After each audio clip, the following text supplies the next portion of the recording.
യഥോ ധർമ്മ തഥോ ജയ. ഭക്തസജ്ജനങ്ങളെ പ്രണാമം. തുടർന്ന് വരുന്ന മഹാഭാരത കഥകളിൽ കഴിഞ്ഞ ഭാഗത്ത് സഭാപർവത്തിൻ്റെ പൂർത്തീകരണം നടക്കുകയും ഈ ഭാഗത്ത് വനപർവം ആരംഭിക്കുകയുമാണ്. ചൂതുകളിയിൽ തോക്കപ്പെട്ട് വനത്തിൽ പോകാൻ വിധിക്കപ്പെട്ട പാണ്ഡവർ പാഞ്ചാലിയോടും ബന്ധുജനങ്ങളോടും ധൗമ്യൻ എന്ന ഋഷിശ്രേഷ്ഠനായ പാണ്ഡവരുടെ ആചാര്യനാലും വനത്തിലേക്ക് യാത്രയായി. പാണ്ഡവർ വനത്തിലേക്ക് പോയ വിവരമറിഞ്ഞ് ഹസ്തനപുരി നിവാസികൾ കൂട്ടത്തോടുകൂടി രാജനീതിക്ക് വിരുദ്ധമായി തന്നെ ധൃതരാഷ്ട്ര മഹാരാജാവിനെയും അതിൽ നിന്ന് ധൃതരാഷ്ട്ര മഹാരാജാവിനെ വിലക്കാതിരുന്ന ഭീഷ്മരെയും ദ്രോണരെയും കൃപരെയും വിതുരരെയുമൊക്കെ പരസ്യമായി തന്നെ വിമർശിക്കാൻ പൊതുജനങ്ങൾ തയ്യാറായി. വിമർശിക്കുക മാത്രമല്ല, പാണ്ഡവർ പോയ വഴിയിലൂടെ അനേകം ഹസ്തനപുരി നിവാസികൾ പാണ്ഡവരെ അന്വേഷിച്ച് യാത്രയാവുകയും ചെയ്തു.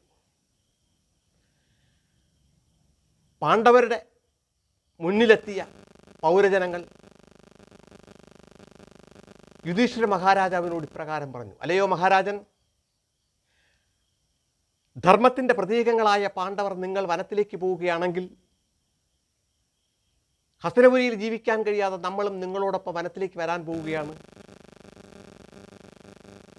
ജ്ഞാനികളും ധർമ്മനിഷ്ഠരും നീതിമാന്മാരും ആയ ജനങ്ങൾ എവിടെ വസിക്കുന്നുവോ, ഭരണകർത്താക്കൾ എവിടെ ഉണ്ടോ, അവിടെ മാത്രമേ സജ്ജനങ്ങൾക്ക് ജീവിക്കാൻ കഴിയൂ. പള്ളും അഹംഭാവവും പിടിച്ച ദുര്യോധനാൽ നയിക്കപ്പെടുന്ന ഹസ്തനപുരിയിൽ ഇനി ജീവിക്കാൻ നമുക്ക് താല്പര്യം ഇല്ല. ആയതിനാൽ ഒന്നുകിൽ പാണ്ഡവരായ നിങ്ങളും യുധിഷ്ഠിര മഹാരാജാവും ഹസ്തനപുരിയിലേക്ക് തിരിച്ചു വരണം, അല്ലെങ്കിൽ നമ്മളെയും നിങ്ങളെ അനുഗമിക്കാൻ അനുവദിക്കണം എന്ന് യുധിഷ്ഠിര മഹാരാജാവിനോട് ഹസ്തനപുരി നിവാസികൾ ആവശ്യപ്പെടുകയും, എന്നാൽ ഹസ്തനപുരിയിലെ ജനങ്ങൾക്ക്, സജ്ജനങ്ങൾക്ക് നമ്മളോടുള്ള സ്നേഹത്തെക്കുറിച്ച് ഓർത്തപ്പോൾ യുധിഷ്ഠിര മഹാരാജാവിന് വളരെയധികം സന്തോഷമുണ്ടായി. എങ്കിലും ഏതെങ്കിലും വിധത്തിൽ അവരെ ആ ഉദ്യമത്തിൽ നിന്ന് മാറ്റി ഹസ്തനപുരിയിലേക്ക് തിരിച്ചയക്കാനുള്ള ശ്രമം യുധിഷ്ഠിര മഹാരാജാവ് നടത്തുകയും അതിന് തൻ്റെ മാതാവും കുരുടനായ മഹാരാജാവും ഭീഷ്മ പിതാമഹനുമൊക്കെ രാജ്യത്തുണ്ട്. 12 വർഷങ്ങൾക്ക് ശേഷം നമ്മൾ തിരിച്ചു വരും, നമ്മൾ നിങ്ങളോടൊപ്പം കഴിയുന്നതാണ്. തൽക്കാലം നിങ്ങൾ നമ്മളെ വനത്തിലേക്ക് പോകാൻ അനുവദിച്ചിട്ട് തിരിച്ചു പോകണം എന്ന ധർമ്മപുത്ര മഹാരാജാവിൻ്റെ ആവശ്യം ഹസ്തനപുരി നിവാസികൾ ആദ്യം അനുസരിക്കാൻ അല്പം വിമുഖത കാട്ടിയെങ്കിലും അവസാനം അനുസരിച്ച് ഹസ്തനപുരിയിലേക്ക് തിരിച്ചു പോവുക തന്നെ ചെയ്തു. ശേഷം ഗംഗാനദീ തീരത്തെത്തിയ പാണ്ഡവർ ഒരു വൻ വടവൃക്ഷത്തിൻ്റെ ചുവട്ടിൽ അന്ന് അന്തി ഉറങ്ങുകയും പിറ്റേ ദിവസം രാവിലെ അവിടെ നിന്ന് യാത്ര തിരിക്കുന്നതിലേക്ക് വേണ്ടി തയ്യാറായ പാണ്ഡവരുടെ മുന്നിൽ ഹസ്തനപുരിയിൽ നിന്ന് ഒരു കൂട്ടം ബ്രാഹ്മണ ശ്രേഷ്ഠന്മാർ അവിടെ എത്തുകയും അവർ യുധിഷ്ഠിര മഹാരാജാവിനോട് ഇപ്രകാരം പറയുകയും ചെയ്തു: അല്ലയോ ധർമ്മപുത്ര മഹാരാജാവേ, ധർമ്മം മാത്രം കൈമുതലായി രാഷ്ട്രത്തെ സേവിച്ചു പോന്ന അങ്ങ് വനത്തിലേക്ക് പോകുന്നത് കൊണ്ട് അങ്ങയെ അനുഗമിക്കുന്നതിലേക്ക് വേണ്ടി നമ്മൾ അങ്ങയോടൊപ്പം എത്തിയതാണ്. നിങ്ങളുടെ വനവാസകാലം നിങ്ങളോടൊപ്പം തുടരാൻ നമ്മളെയും അനുവദിച്ചാലും എന്ന്. ഇത് കേട്ട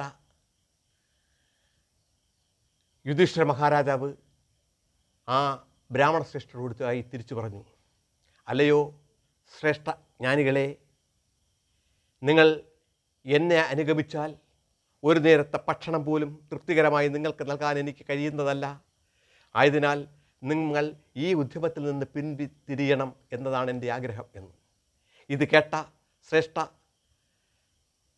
ഋഷിവര്യന്മാരും ബ്രാഹ്മണ ശ്രേഷ്ഠന്മാരും യുധിഷ്ഠിര മഹാരാജാവിനോട് പ്രതിവചിച്ചു, അല്ലയോ മഹാരാജൻ, നമ്മുടെ ഭക്ഷണകാര്യത്തെക്കുറിച്ച് അങ്ങ് വ്യാകുലപ്പെടേണ്ട കാര്യമില്ല, നമ്മൾ തന്നെ നമ്മുടെ ഭക്ഷണത്തിനുള്ള വക കണ്ടെത്തിക്കൊള്ളാം എന്ന് മഹാരാജാവിനെ അറിയിക്കുകയും എന്നാൽ ഇത് കേട്ടെങ്കിലും യുധിഷ്ഠിര മഹാരാജാവിന് വളരെയധികം വ്യസനമാണ് ഉണ്ടായത്. കാരണം ദിവസവും 10,000 പൗരജനങ്ങൾക്ക് മിഷ്ടാന്ന ഭോജനവും വേണ്ടുന്ന വസ്ത്ര ധനധാന്യങ്ങളും ദൈനംദിനം നൽകിക്കൊണ്ടിരുന്ന ധർമ്മപുത്രർക്ക് ഒരു നേരത്തെ ഭക്ഷണം ഒരു ബ്രാഹ്മണന് സൗജന്യമായി നൽകുന്ന നിലയ്ക്ക് പോലും കഴിയുന്നില്ല എന്ന അവസ്ഥ വന്നപ്പോൾ അതിനെക്കുറിച്ച് ചിന്തിച്ച് ധർമ്മപുത്രർ അറിയാതെ തലയിൽ കൈവച്ച് തറയിലിരുന്ന് പോയി. ഈ സമയം ആ ബ്രാഹ്മണ ശ്രേഷ്ഠന്മാരോടൊപ്പം ഉണ്ടായിരുന്ന ശ്രേഷ്ഠ ഒരു ഋഷിവര്യൻ മഹാരാജാവിനോട് ഇപ്രകാരം പറഞ്ഞു, അല്ലയോ യുധിഷ്ഠിര മഹാരാജാവേ, അങ്ങ് എന്തിനാണ് ഈ വിധം വ്യസനിക്കുന്നത്? ജ്ഞാനിയായ ഒരു വ്യക്തി ഒരു കാരണവശാലും ഒരു കാര്യത്തിനും ദുഃഖിക്കുക പതിവുള്ളതല്ല. എന്നാൽ അജ്ഞാനികളായ മൂഢന്മാരായ മനുഷ്യർക്ക് നിത്യവും ദുഃഖിക്കുന്ന നിലയ്ക്ക് വേണ്ടി 100 കാരണങ്ങളുണ്ടാവും. നിത്യവും വ്യസനിക്കുന്ന നിലയ്ക്ക് വേണ്ടി 1000 കാര്യങ്ങളും ഉണ്ടാകും. എന്നാൽ ജ്ഞാനികളെ ഇതൊന്നും ബാധിക്കില്ല. അവൻ ദുഃഖം വന്നാൽ അധികമായി വ്യസനിച്ചിരിക്കുകയോ സുഖം വന്നാൽ അധികമായി ആഹ്ലാദിക്കുകയോ ചെയ്യില്ല. മാത്രവുമല്ല, അർത്ഥം അധികമാവുന്നത് എപ്പോഴും അഹങ്കാരത്തിന് കാരണമാവും. അത് നാശത്തിലെ അവസാനിക്കുകയുള്ളൂ. ആയതിനാൽ അങ്ങ് ഇതിനെയൊന്നും ഓർത്ത് വ്യസനിക്കേണ്ട കാര്യമില്ല. ഇത്തരം പ്രതിസന്ധികളെ തരണം ചെയ്യുന്നതിലേക്കുള്ള സബുദ്ധി അങ്ങയ്ക്കുണ്ട്. അങ്ങ് ആ ബുദ്ധിപൂർവ്വം പ്രവർത്തിക്കുക. തൽക്കാലം അങ്ങയോടൊപ്പമുള്ള ധൗമ്യ മഹാഋഷിയോട് ഈ വിഷയത്തിന് പരിഹാരം നിർദ്ദേശിക്കാൻ ആവശ്യപ്പെടുക. അദ്ദേഹം അത് നിർദ്ദേശിച്ചു തരും. ഇല്ലെങ്കിൽ ഇതിന് പരിഹാരം നാം തന്നെ പറഞ്ഞു തരുന്നതാണ് എന്ന് യുധിഷ്ഠിര മഹാരാജാവിനെ അറിയിക്കുകയും യുധിഷ്ഠിരനെ ഇത് കേട്ടുകൊണ്ട് തന്നോടൊപ്പം യാത്ര വരികയായിരുന്ന ധൗമ്യ മഹാഋഷിയുടെ മുന്നിലെത്തുകയും അദ്ദേഹത്തോട്, അല്ലയോ ഋഷിശ്രേഷ്ഠ, ഈ ബ്രാഹ്മണ ശ്രേഷ്ഠന്മാർ പറഞ്ഞതുപോലെ ഒരു കാരണവശാലും ധനത്തിൽ ഞാൻ മോഹിക്കുന്നവനല്ല. ഞാൻ ധനം ആഗ്രഹിക്കുന്നുവെങ്കിൽ എന്നോടൊപ്പം ജീവിക്കുന്ന, എന്നെ ആശ്രയിച്ച് ജീവിക്കുന്ന ജനങ്ങൾക്ക് ഭക്ഷണ വസ്ത്ര ധാന്യങ്ങൾ നൽകുന്നതിലേക്ക് വേണ്ടിയാണ് ഞാൻ ധനം ആഗ്രഹിക്കുന്നത്. അല്ലാതെ എനിക്ക് സമ്പന്നനാകുന്നതിലേക്ക് വേണ്ടി ഞാൻ അല്പവും ധനം ഒരു കാരണവശാലും ആഗ്രഹിക്കുന്നതല്ല. അതുചിതമല്ല എന്ന വസ്തുത എനിക്കറിയാവുന്നതാണ്. മാത്രവുമല്ല, ഗൃഹസ്ഥാശ്രമിയായ ഒരു വ്യക്തിക്ക് ജീവിതം മുന്നോട്ട് നയിക്കുന്നതിലേക്ക് വേണ്ടി ധനം ആവശ്യമാണ്. അതിലേക്ക് വേണ്ടി മാത്രമുള്ള ധനമാണ് ഞാൻ ആഗ്രഹിക്കുന്നത്. അല്ലാതെ അധിക സമ്പത്ത് കൂട്ടിവെക്കുന്നതിലേക്ക് വേണ്ടി ഞാൻ ധനം ആഗ്രഹിക്കുന്നതല്ല.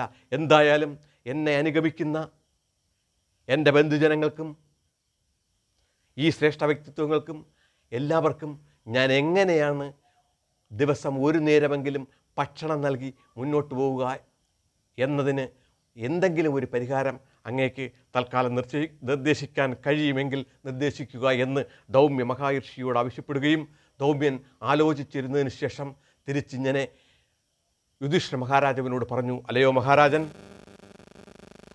ഭക്ഷണം എന്നത് ഈ പ്രപഞ്ചത്തിലെ സർവ്വജീവജാലങ്ങളുടെയും നിലനിൽപ്പിന് ആധാരമായ വസ്തുതയാണ്.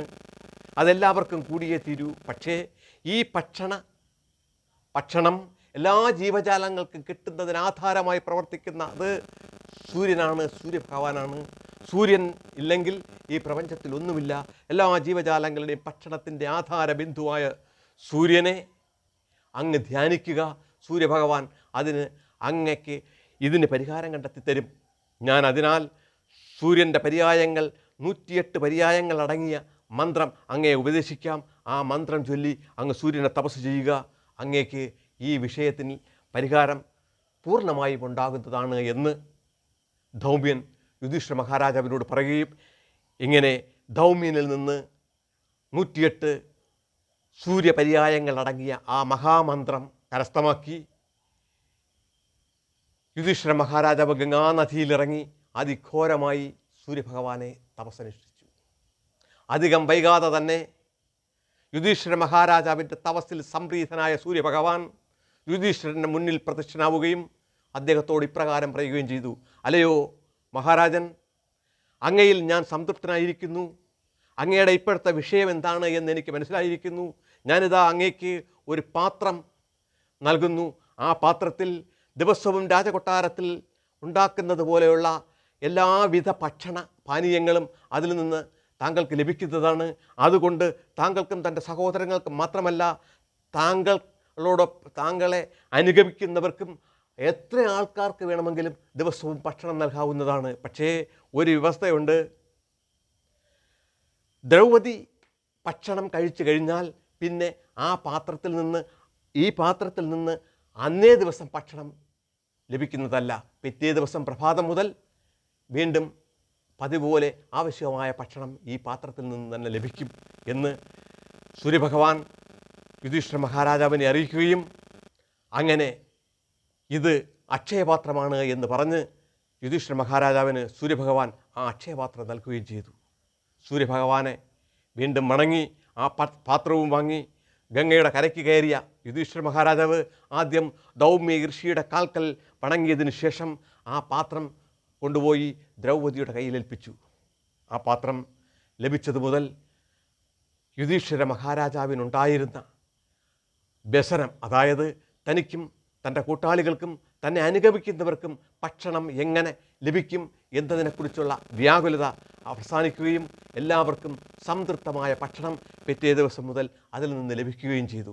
എല്ലാ പൗരജനങ്ങൾക്കും തന്നോടൊപ്പം ഉണ്ടാകുന്ന എല്ലാവർക്കും ഭക്ഷണം നൽകിയതിന് ശേഷം പാണ്ഡവർ ഭക്ഷിക്കുകയും പാണ്ഡവരെല്ലാവരും ഭക്ഷണം കഴിച്ചതിന് ശേഷം മാത്രം ദ്രൗപദി ഭക്ഷിക്കുകയും ചെയ്ത് അങ്ങനെ ആ പ്രശ്നത്തിന് പരിഹാരമായി ഗംഗാനദിയുടെ തീരത്ത് നിന്ന് പാണ്ഡവർ കാമ്യവനത്തിലേക്ക് പ്രവേശിച്ചു. ഈ സമയം അങ്ങ് ഹസ്തിനപുരിയിൽ പൗരജനങ്ങളാൽ നിന്ദിക്കപ്പെടുന്നതറിഞ്ഞ ധൃതരാഷ്ട്ര മഹാരാജാവ് ഇതിനെന്താണ് ഇനി ഒരു പരിഹാരമെന്ന് ആലോചിക്കുകയും വിതുരരെ വിളിച്ചു വരുത്തി മഹാരാജാവ് ധൃതരാഷ്ട്രർ വിതുരനോട് ഇതിനൊരു പരിഹാരമുണ്ടാക്കി തരണം എന്ന് പറയുകയും ചെയ്തു. പൗരജനങ്ങൾ നമ്മെ നിന്ദിക്കുകയാണ്. പൗരജനങ്ങളെ ഏതെങ്കിലും വിധത്തിൽ നമുക്ക് കൈക്കലാക്കാൻ കഴിയണം, അതിനൊരു നിർദ്ദേശം അങ്ങനെ നിന്നുണ്ടാകണം എന്ന് വിതുരർ ആവശ്യപ്പെടുകയും വിതുരർ അതിന് പറഞ്ഞ മറുപടി: ഇതിന് എനിക്കറിയാവുന്ന ഏക പരിഹാരം വനത്തിലേക്ക് പറഞ്ഞയച്ച പാണ്ഡവരെ തിരിച്ചു വിളിക്കുക. പാണ്ഡവരിൽ നിന്ന് കരസ്ഥമാക്കിയ സർവ്വ ധാന്യങ്ങളും പാണ്ഡവർക്ക് തിരിച്ചു നൽകുക. മാത്രവുമല്ല, സഭയിൽ വെച്ച് അപമാനിക്കപ്പെട്ട ദ്രൗപദിയോടും ഭീമസേനോടും ദുശാസനൻ മാപ്പ് പറയുക. ഇത് മാത്രമാണ് പൗരജനങ്ങളിൽ നിന്ന് അങ്ങയ്ക്ക് അഭിപ്രായം കിട്ടുന്നതിലേക്ക് വേണ്ടിയുള്ള ഏക മാർഗം എന്ന് വിതുരർ ധൃതരാഷ്ട്ര മഹാരാജാവിനെ ഉപദേശിക്കുകയും, എന്നാൽ ഇത് കേട്ട് കഴിഞ്ഞ ധൃതരാഷ്ട്ര മഹാരാജാവർക്ക് ഉടൻ കോപമാണുണ്ടായത്. അലയോ വിതുരരെ, താൻ എപ്പോഴും പാണ്ഡവർക്ക് നേട്ടം വരുന്ന കാര്യങ്ങൾ മാത്രമേ പറയാറുള്ളൂ. എൻ്റെ പുത്രന്മാർക്ക് എന്തെങ്കിലും നേട്ടമുണ്ടാകുന്ന കാര്യം അങ്ങൊരിക്കലും നിർദ്ദേശിക്കുന്നത് ഞാൻ കേട്ടിട്ടില്ല. പാണ്ഡവരുടെ സൽഗതിയെക്കുറിച്ച് മാത്രം ചിന്തിക്കുന്ന അങ്ങയുടെ ഉപദേശം ഇനി എനിക്ക് ആവശ്യമില്ല.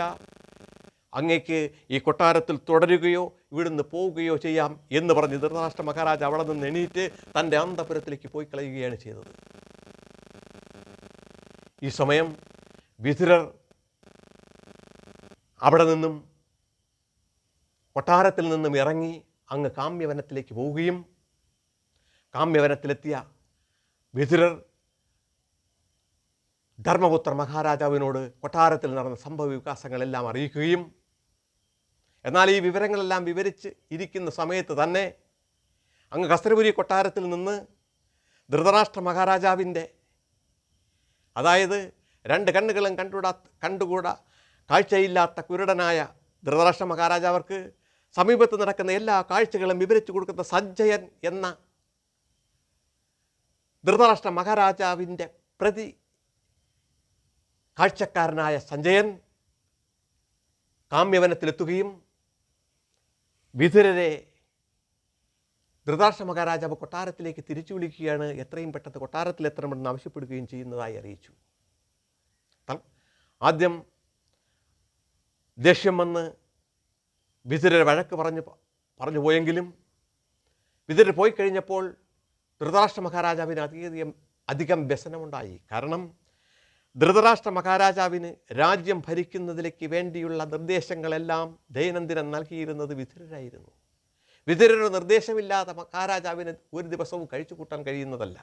അത് മനസ്സിലാക്കിയ ധൃതരാഷ്ട്ര മഹാരാജാവാണ് വിതുരരെ തിരിച്ചു വിളിച്ചത്. വിതുരർ ഈ വിധം ധർമ്മപുത്ര മഹാരാജാവിനോട് പറഞ്ഞ് ധർമ്മപുത്ര മഹാരാജാവിൻ്റെ അനുമതി വാങ്ങി കൊട്ടാരത്തിലേക്ക് പോയി. ധർമ്മപുത്രരോട് വിതുരർ പറഞ്ഞത് ഇപ്രകാരമാണ്: അലയോ യുധിഷ്ഠിര, അങ്ങ് ധർമ്മത്തിന് വിരുദ്ധമായി ഇതുവരെ ഒന്നും പ്രവർത്തിച്ചിട്ടില്ല, ഇനി അത് പ്രവർത്തിക്കുകയുമില്ല എന്നെനിക്കറിയാം. പക്ഷേ ബ്രഹ്മത്തിൽ നിന്നാണ് ഈ പ്രപഞ്ചത്തിൻ്റെ ഉത്ഭവമെങ്കിലും ധർമ്മത്തിലൂടെയാണ് ഈ പ്രപഞ്ചം നിലനിൽക്കുന്നത്. ധർമ്മത്തിന് ച്യുതി എവിടെ സംഭവിച്ചാലും അത് ഈ പ്രപഞ്ചത്തിൻ്റെ നിലനിൽപ്പ് തന്നെ ഇല്ലാതാക്കും. ധർമ്മം ആര് സംരക്ഷിക്കുന്നുവോ അവനെ ധർമ്മം സംരക്ഷിക്കുകയും ധർമ്മത്തെ ആര് സംരക്ഷിക്കാതിരിക്കുന്നുവോ ആ ധർമ്മം തന്നെ അവനെ നശിപ്പിക്കുകയും ചെയ്യും. ആയതിനാൽ നീ എപ്പോഴും ധർമ്മം കൈമുതലാക്കുക എന്ന് നിർദ്ദേശിച്ചതിന് ശേഷം വിതുരർ ഹസ്തിനപുരി കൊട്ടാരത്തിലേക്ക് തിരിച്ചുപോയി. ഹസ്തിനപുരി കൊട്ടാരത്തിൽ എത്തിയ വിതുരർ ധൃതരാഷ്ട്ര മഹാരാജാവിനെ കാണുകയും ധൃതരാഷ്ട്ര മഹാരാജാവ് വിതുരരെ ഗാഢം പുണർന്നുകൊണ്ട്, അലയോ അനുജ, എനിക്ക് തെറ്റുപറ്റി, ദേഷ്യം വന്ന് നിന്നോട് പറയരുതാത്തതൊക്കെ ഞാൻ പറഞ്ഞുപോയി, ക്ഷമിച്ചാലും എന്ന് പറയുകയും ഈ സമയത്ത് വിതുരർ, ജ്യേഷ്ഠ, അങ്ങയോട് ഞാൻ അപ്പോൾ തന്നെ എല്ലാം ക്ഷമിച്ചിരിക്കുന്നു. അങ്ങ് ഒരു കാര്യം മനസ്സിലാക്കുക, എനിക്ക് പാണ്ഡവരോട് മാത്രം ആണ് സ്നേഹമെന്നും അങ്ങയുടെ പുത്രന്മാരായ കൗരവരെ ഞാൻ വെറുക്കുകയാണ് എന്നും അങ്ങ് നനച്ചിരിക്കുന്നത് വെറും തെറ്റാണ്.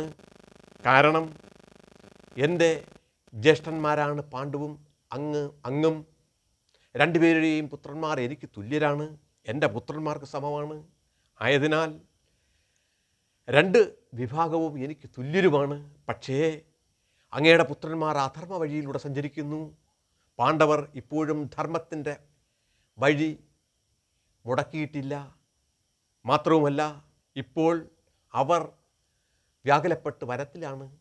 അതുകൊണ്ട് അവരോടല്പം കരുണ കൂടിപ്പോയി എന്ന് മാത്രമല്ലാതെ എനിക്ക് ഏതൊരുവിധ പക്ഷാഭേദവുമില്ല എന്ന് ധൃതരാഷ്ട്രരെ അറിയിക്കുകയും ചെയ്തു.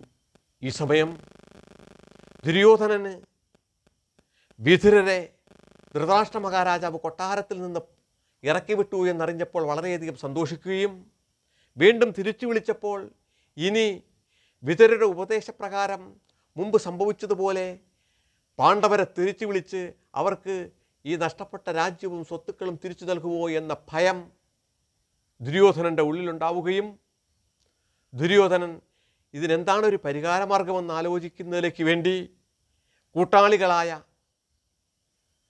കർണനെയും ശകുനിയെയും ദുശാസനെയും ഒക്കെ വിളിച്ചു വരുത്തി അങ്ങ് ആലോചന തുടങ്ങി. ഇത് അവരോട് ദുര്യോധനൻ ഇപ്രകാരം പറഞ്ഞു: ഏത് വിധേനയും പാണ്ഡവർക്ക് ഐശ്വര്യമുണ്ടാകുന്ന ഒരു കാര്യം നടന്നു എന്നറിയുകയാണെങ്കിൽ ഞാൻ പിന്നെ ജീവിച്ചിരിക്കുകയില്ല. പാണ്ഡവരുടെ അധപ്പതനവും പാണ്ഡവരുടെ നാശവും മാത്രമാണ് എൻ്റെ ലക്ഷ്യം. അത് കാണുന്നതിലേക്ക് വേണ്ടി മാത്രമാണ് ഞാൻ ജീവിക്കുന്നത് തന്നെ. അവർക്ക് ഏതെങ്കിലും വിധ ഐശ്വര്യങ്ങൾ ഇനി ഉണ്ടാകുന്നു എന്ന് ഞാൻ അറിയാനിടയായാൽ പിന്നെ എനിക്ക് ജീവിക്കാൻ കഴിയില്ല. ആയതിനാൽ ഇതിന് ഒരു പരിഹാരം എത്രയും പെട്ടെന്ന് നിങ്ങൾ നിർദ്ദേശിക്കുക എന്ന്. ഇത് കേട്ട് ദുര്യോധനൻ്റെ അമ്മാവനായ ശകുനി ഇപ്രകാരം പറഞ്ഞു: അല്ലയോ ദുര്യോധന, നീ എന്തുകൊണ്ടും ഭയക്കേണ്ട കാര്യമില്ല. ധർമ്മം മാത്രം കൈമുതലാക്കിയ ധർമ്മപുത്രർ, അതായത് യുധിഷ്ഠിര മഹാരാജാവ്, ഒരു കാരണവശാലും വ്യവസ്ഥ ലംഘിച്ചുകൊണ്ട് വനത്തിൽ നിന്ന് തിരിച്ചു വരുന്നതല്ല. 12 വർഷം കഴിയാതെ ഒരു കാരണവശാലും യുധിഷ്ഠിരനും പാണ്ഡവരും തിരിച്ചു വരും എന്ന് നീ ഭയക്കേണ്ടതില്ല എന്ന്. എന്നാൽ ഈ സമയം കർണൻ ഇപ്രകാരം പറഞ്ഞു: അലയോ ദുര്യോധന മഹാരാജാവേ, അങ്ങ് ഞാൻ പറയുന്നത് കേൾക്കുക. കാട്ടിൽ അലഞ്ഞു തിരിഞ്ഞ അബലരായി തീർന്ന പാണ്ഡവരെ നിഗ്രഹിക്കുകയാണ് നമ്മൾ ചെയ്യേണ്ടത്. ഈ സമയം വേണ്ടുന്ന പടയാളികളും കൊണ്ട് ഒറ്റയ്ക്കൊറ്റയ്ക്ക് കാട്ടിൽ അലയുന്ന പാണ്ഡവരെ ഓരോരുത്തരെയായി നമുക്ക് കൊന്നു വീഴ്ത്താം. പിന്നെ അവരെ കൊണ്ടുള്ള ശല്യമേ നമുക്കൊരിക്കലും ഉണ്ടാവില്ല. അതാണ് ചെയ്യേണ്ടത് എന്ന് ദുര്യോധനനും ദുശാസനനുമൊക്കെ കർണൻ്റെ നിർദ്ദേശം തന്നെയാണ് ഇഷ്ടപ്പെട്ടത്. ആയതിനാൽ അവരെത്രയും പെട്ടെന്ന് വനത്തിലെത്തി പാണ്ഡവരെ നിഗ്രഹിക്കുന്നതിലേക്ക് വേണ്ടി വനത്തിൽ യാത്ര ചെയ്യാൻ തീരുമാനിച്ചു. ഇത് ദിവ്യദൃഷ്ടിയാൽ കണ്ട വ്യാസമഹാർഷി ഹസ്തനപുരി കൊട്ടാരത്തിലെത്തുകയും ദുര്യോധനെ ഇതിൽ നിന്ന് വിലക്കുകയും ചെയ്തു. എന്നിട്ട് ധൃതരാഷ്ട്ര മഹാരാജാവിൻ്റെ മുന്നിലെത്തി ഇപ്രകാരം വ്യാസ ഋഷി പറഞ്ഞു: അല്ലയോ ധൃതരാഷ്ട്ര മഹാരാജാവേ, അങ്ങയുടെ പുത്രന്മാർ പാണ്ഡവരെ നിഗ്രഹിക്കുന്നതിലേക്ക് വേണ്ടി വനത്തിൽ പോകാൻ തയ്യാറായിരിക്കുകയാണ്. വനത്തിൽ അങ്ങയുടെ പുത്രന്മാരെത്തുകയാണെങ്കിൽ ഒരാൾ പോലും അവിടെ നിന്ന് തിരിച്ച് ഈ ഹസ്തനപുരി കൊട്ടാരത്തിൽ തിരിച്ചു വരില്ല. ആയതിനാൽ അങ്ങയുടെ പുത്രന്മാർ ജീവിച്ചിരിക്കണം എന്ന് അങ്ങയ്ക്ക് ആഗ്രഹമുണ്ടെങ്കിൽ പുത്രന്മാരെ അതിൽ നിന്ന് വിലക്കുക മാത്രമല്ല, പാണ്ഡവരോടുള്ള ശത്രുത അവസാനിപ്പിക്കാൻ പറയുക. പ്രിയ സജ്ജനങ്ങളെ, ഞാൻ ഈ ഭാഗം ഇന്നിവിടെ നിർത്തുന്നു. തുടർക്കഥ അടുത്ത ഭാഗത്ത് പ്രതിപാദിക്കാം. തൽക്കാലം നിർത്തട്ടെ. ലോകാ സമസ്ത സുഖിനോ ഭവന്തു.